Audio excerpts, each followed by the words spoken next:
बड़ा ताज्जुब होता है कि आप जानवरों का इस्तेमाल करते हैं। Actually, they are the special. दरअसल जानवरों से बेहतर ये काम कोई नहीं कर सकता, इसीलिए हम उन्हें काम पे लगाते हैं। वो कैसे?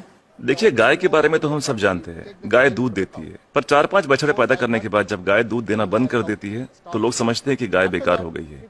इसी तरह लोग कचरे को भी बेकार समझते हैं, पर माइनस और माइनस के मिलने पर ही प्लस बनता है। To minus always plus. बस इन दोनों चीजों को साथ में जोड़ने की जरूरत है। And every 4 hours we collect in the bulk इसलिए हम सब्जी मार्केट से हर 4 घंटे में बचा हुआ माल उठाते हैं। fruit mandis. So there's कुदरत ने हर चीज के लिए वक्त दिया है, अगर उस वक्त के अंदर आप सही इस्तेमाल कर ले तो वो चीज बेकार नहीं रहती, उसमें से कुछ काम की चीज निकलती है। resource. So the dry इसलिए हम अपने प्रोजेक्ट में गाय को अपॉइंट करते हैं, हर 35 किलो छिलकों के लिए एक गाय। उनका काम है इन सब्जियों के ताजे छिलकों को खाना, गोबर देना और फिर शेड में आराम करना, रिटायर्ड जिंदगी जीना।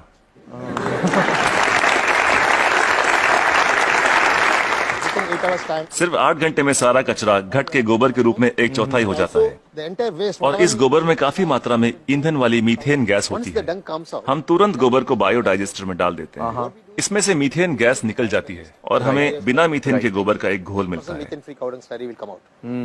Immediately इसको हम तुरंत केचुओं के हवाले कर देते हैं। eaten by them and just केचुए उसे खा लेते हैं और उनके पेट से जो बाहर आता है उसे कहते हैं vermi cast. that's called vermicast. ये दुनिया की सबसे बेहतरीन खाद होती है। दुनिया की सबसे बेहतरीन खाद। इसे ब्लैक गोल्ड या काला सोना भी कहा जाता है। It can be directly. खेती के लिए बहुत अच्छा है। अगर बैक्टीरिया वाले तरीके से खाद बनाएं तो इसमें 45 दिन लग जाते हैं। और यहाँ देखिए, सोमवार की सुबह 6 बजे माँ सब्जियां काटती है, 9 बजे गाड़ी आकर उसका बचा हुआ हिस्सा ले जाती है, 10:30 बजे हम वो गाय को दे देते हैं, शाम 6 बजे तक गोबर निकल आता We are है। getting the cow dung ready. Put in biodigester में गोबर से मीथेन निकाल ली जाती है और उसका घोल बचता है, उसे केचुए खा लेते हैं और तीसरे दिन सुबह तक यानी 72 घंटों से भी कम समय में ब्लैक गोल्ड मिल जाता है। खाद बनाने का ये दुनिया का सबसे तेज तरीका है, कोई मशीनें काम नहीं कर पाएगी, वो भी बिजली का इस्तेमाल किए बिना। देखिए, आपके पास जो मोबाइल फोन है, चार्ज न करो तो बेकार है, टेक्नोलॉजी फेल हो जाती है, लेकिन गाय जो भी खाती है उससे एनर्जी बनाकर हमें देती है और गाय को रोज चार्ज भी नहीं करना charging पड़ता। the cow every day.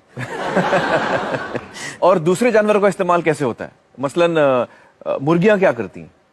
जो सड़ी गली चीजें गाय को नहीं दे सकते उसे हम सीधा कॉम्पोस्ट पिट में डाल देते हैं, पर वहाँ उसमें मैगेट्स पैदा हो जाते हैं। Will come out. मैगेट्स मतलब वो छोटे छोटे कीड़े। छोटे कीड़े, ये कीड़े मुर्गियों को बहुत पसंद हैं, चुन चुन के खा लेती हैं और बदले में अगले दिन सुबह बेहतरीन अंडे देती हैं। जो लोग कीड़ों को देखकर मुंह बनाते हैं वो अगली सुबह उन अंडों से बने ऑमलेट को बड़े मजे लेकर खाते हैं। No technology can do this. कोई टेक्नोलॉजी, कोई मशीन ये नहीं कर पाएगी। No machine in the world. दुनिया में ऐसी कोई मशीन नहीं बनी जो कीड़े खाए और अंडे दे। बिल्कुल ठीक, बिल्कुल ठीक। But the chicken role also. लेकिन हर चीज